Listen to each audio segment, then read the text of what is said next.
What's up everybody, welcome to Money Management channel. My name is Andrei and today I'm gonna be doing an update on MMTLP and FINRA saga. I got the cash in the bag, stadium packed. Born a rock star in this life, gonna live it up. And guys, at the very first seconds of my today's video, I want to explain my position because I receive a lot of comments in the comment section on each and every of YouTube video that, that I'm a paid chill, and a lot of people asking me why I'm trying to blame C-level executives, why I'm trying to blame John Burda, George Parkers, and Greg McCabe, and why I don't want to blame SEC and FINRA. Guys, let me explain you in details. First of all, I honestly think that FINRA and SEC are guilty in this case, and I have to admit that we have to do everything, we have to do our best in order to prove this in court, but they have a total immunity. That is why we don't have a lot of chances, we still don't have a lot of chances to win this battle. At the same time, guys, a lot of people are still trying to do this, and one of the most recent updates, one of the most recent lawsuits is definitely CPO's lawsuit that he filed just less than 2 months ago against FINRA, and I support him for 100%. At the same time, guys, I honestly think that the board of directors of TRCH, MMTLP and NextBridge might also be guilty in this case, and I will show you my point of view, but the final conclusion should be made only after judge's decision. And we know that for now there is an active case that was filed by SEC against John Burda and George Parkers, and definitely we have to make our own conclusions in this case, but my position is still the same. I'm completely unbiased, and on today's video I will try to prove my point of view even further. But first of all, I want to pay attention to some recent updates from Daniel Spears. She wrote this. They just aggregated 10 of my FOIA requests weeks ago, trying to shove us into the complex track now, which 36-month wait. Run out the clock. By the way, over a 4-month period, there are over 6,000 emails with MMTLP in it from Kevin Burris, SEC attorney who worked with Pete Sessions. And she published this screenshot of the email that was written on August 15th, and here you can see the number of FOIA requests, 25-02281 FOIA. All ongoing and incoming emails of Kevin Burris containing the word MMTLP. Over 6,000 in 4 months. Guys, definitely we have a lot of FOIA requests, but the majority of them were rejected. And here you can see the answer of CPO, the person who filed the most recent lawsuit. He wrote, "I will get my records with a subpoena through the court. Not going to play this game with the SEC. Denying my FOIA serves me better in court than approving my FOIA with heavy reductions and omissions." And guys, I totally agree with this action because in my opinion, only through the active lawsuit we can ask these tricky questions. And guys, I think it is a very clever decision to file FOIA requests through the active lawsuit, and CPO definitely has the ability to do so. Daniel Spears also responded to him, doing the same thing. Good for you. I sent the Bloomberg terminal yesterday, proving they gave the brokers an extra day. Also submitted 3 subpoenas. Another notice of evidence is going in today. And guys, she's talking about the screenshot that I showed you in one of my previous videos, where Bloomberg terminal clearly stated that it should be at least 1 day of trading of MMTLP back in December of 2022. That is why I still think that SEC and FINRA are guilty in this case, and this is just my personal opinion, but we have all the evidence of this. We just can't prove it in court for now because they have a total immunity, and some of our community members are trying to challenge this immunity, and probably we will succeed in this case, but we have to have more time. On top of that, Daniel Spears wrote this: 3 subpoenas submitted yesterday in Texas federal court added more evidence to the 54 pieces that were filed last week in my response in opposition to FINRA's motion to dismiss. Got the Bloomberg terminal picture filed yesterday. So, definitely, it is a good news. We still see that a lot of community members are trying to push their cases forward no matter what.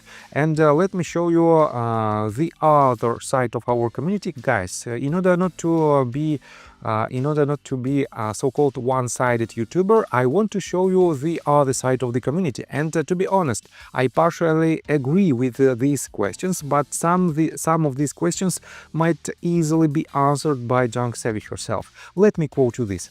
Wait. If the trades in MMTLP were not cleared through the CNS system on December the 8th, 2022, then I got questions. How the hell did FINRA come up with 2.65 million aggregate short positions as of December the 12th? FINRA estimates, and this is the direct speech from, I believe, from the FAQ that was disclosed by FINRA back in March of 2023 because of the FOIA request. And they admitted that it was 2.65 million shares shorted at the time of the spin-off. So, next question. Are we going to start believing, are we going to start believing brokers regarding their so-called self-reporting broker-to-broker transactions when they have proven time and again we can't? And another statement that proves this statement. In addition, while CNS FTD data is not available for transactions in MMTLP due to settle on December the 12th, FINRA estimates that a very small number, 0.03% of MMTLP's total shares outstanding of the short positions in MMTLP as of December the 12th would have potentially resulted in FTDs. And she asked, based on what? Broker-dealers had stock borrowers or margin securities available to cover almost 100% of the open short positions. Since the MMTLP trades on December the 8th were not cleared through CNS and self-reporting on broker-to-broker transactions are basically BS. How do you know the brokers had securities available to cover 100% of the open short positions? If brokers had stock borrowers to cover 100% of the open short positions, why did TradeStation tell their clients they couldn't deliver their NBH shares to the transfer agent? Why do we have a broker who has one client holding 5x plus the broker's bulk certificate allotment? And why is Fidelity effed? And there is more.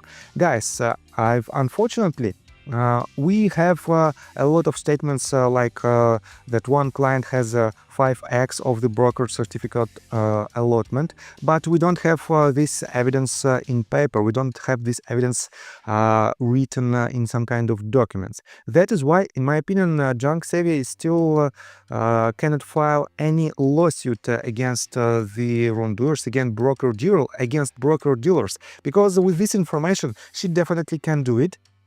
Because broker-dealers don't have a total immunity. And we can sue them with this information and we can ask these tricky questions. But for some reasons, Junk Savvy just posting these tweets with these facts, well, the real problem is still here. So, next one. What about the 15.4 million shares borrowed on December the 8th?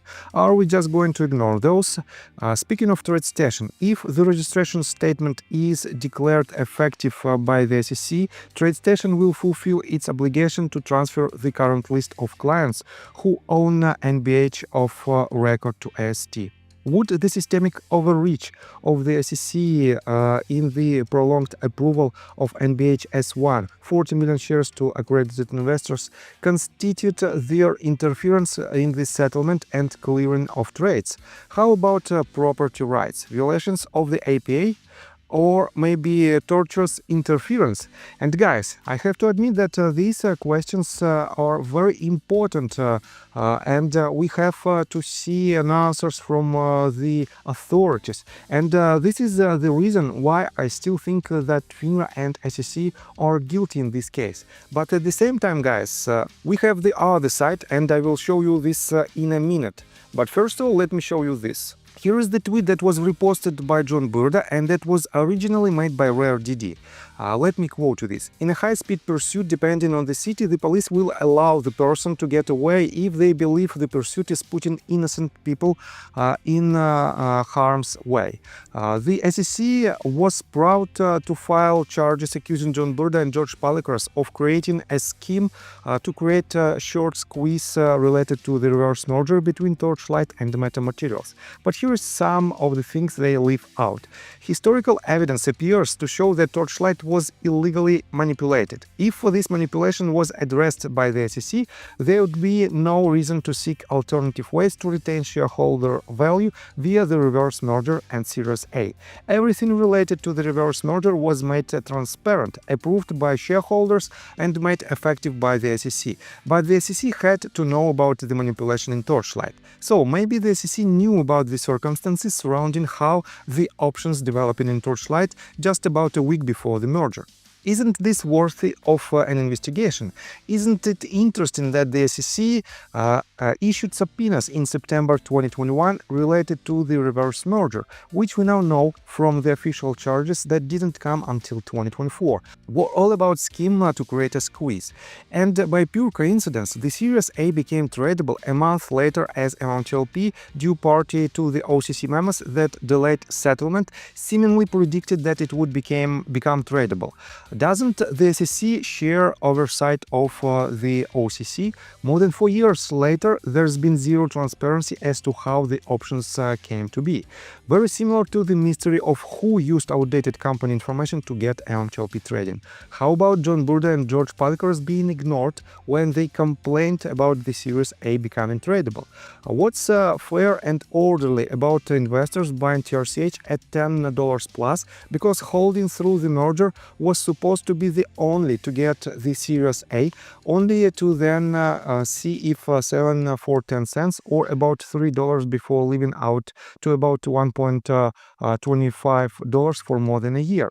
Then, just like a reverse merger, the SEC made the spin-off as one effective, even though they believed John Burda and George Palikras were guilty of scheming to create a short squeeze. The SEC somehow thought it would be good for investors if they ignored the fact that the spin-off might have some of the same features of an alleged scheme to create a short squeeze. Oops. This, of course, led to FINRA breaking their own Rule 6490, ignoring the SEC pending adjudication, the same way the SEC did, and ignoring the bullshit investigation initiated a day before the first MMTLP corporate action was published. The SEC also ignored this, altering the wording and dates of both corporate actions and not allowing the issuer to protest the changes. It almost seems like the SEC chose to enact secret countermeasures to thwart what they allege were schemes to create short squeezes. But the short squeezes wouldn't have been possible if the SEC did their job to address the FTDs, etc.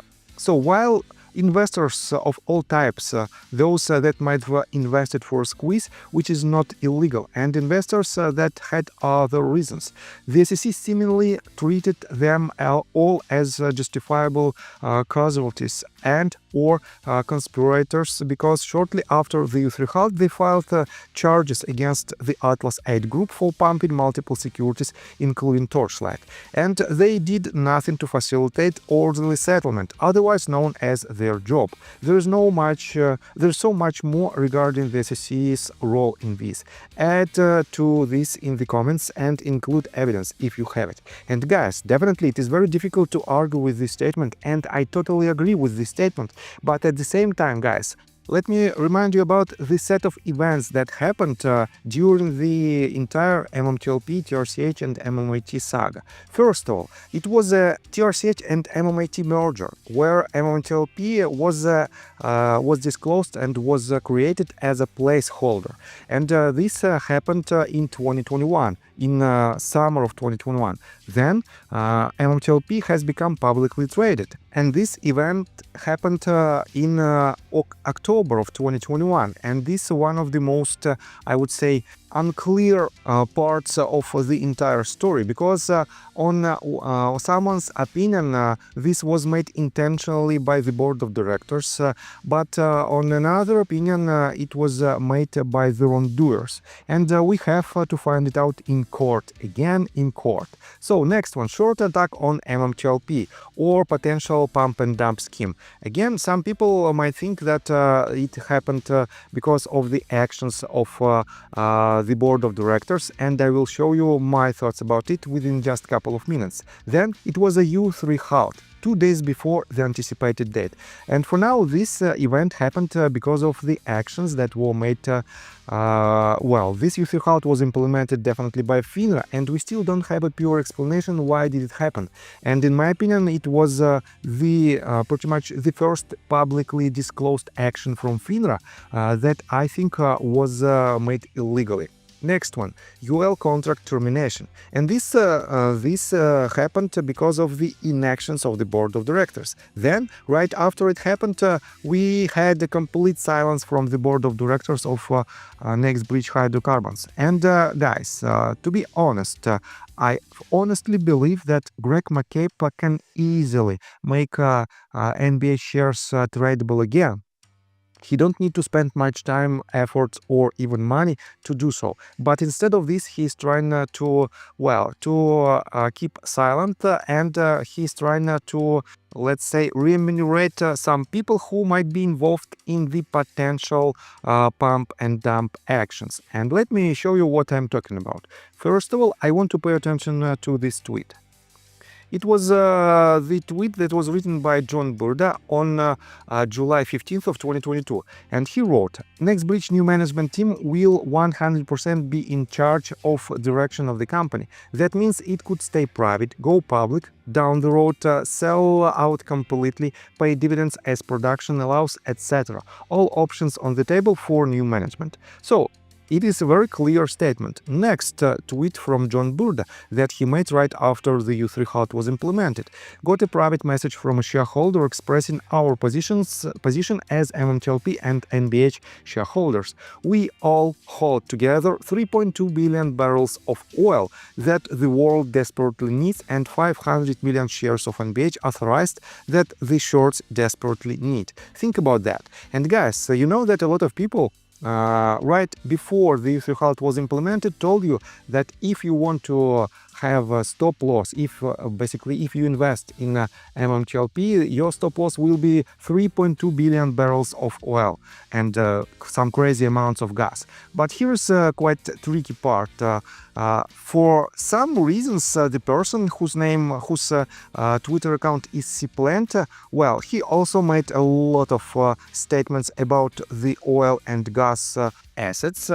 But later on, we found out that Cplant forged the documents about these assets. And later on, guys, we found out that he was paid by Greg McCabe, and just a couple of months ago, he got back his $2 million. On top of that, he was paid up to $500,000 in interest and in some remunerations for his so-called consultant services. And guys, this was made by the current board of directors of NextBridge.